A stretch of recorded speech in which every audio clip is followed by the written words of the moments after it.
Predstavte si jav vo vesmíre, ktorý doslova zje všetko, čo sa k nemu priblíži. Svetlo, hmotu, aj zdravý rozum. To muselo v minulom storočí znieť ako sci-fi a mnohí vedci si to aj presne mysleli. Sledujete Svet na prahu univerza. Vítajte na palube. Pripútajte sa, opúšťame obežnú dráhu každodennosti.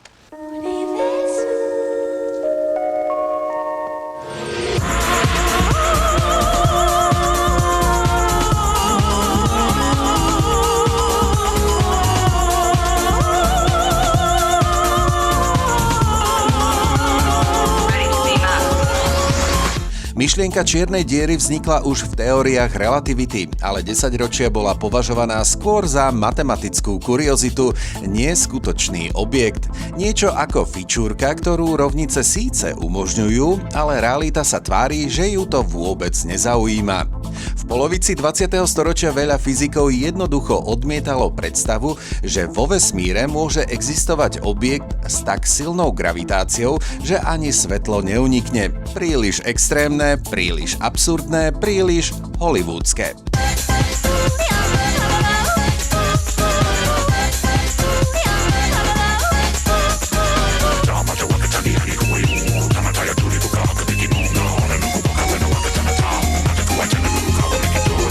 Lenže vesmír si z našich pochybností ťažkú hlavu nerobí. Prišli dôkazy, výpočty, rentgenové zdroje, gravitačné efekty, pozorovania, simulácie a z čiernej diery sa stala realita. A potom prišiel rok 2019 a prvá fotografia čiernej diery. Svet pozeral na oranžovo-čierny kruh, ktorý pripomínal trochu pripálenú šišku, ale bol to dôkaz niečoho, čo kedysi považovali za čistú fantáziu. A teraz pozor, v roku 2023 a 2024 sa objavili ešte detailnejšie snímky a dokonca vizualizácie pohybu hmoty okolo čiernej diery. Z objektu, ktorému sme neverili, sa stal objekt, ktorý doslova sledujeme online. Najlepšie na tom je, že výraz čierna diera kedysi pôsobil ako poetická metafora.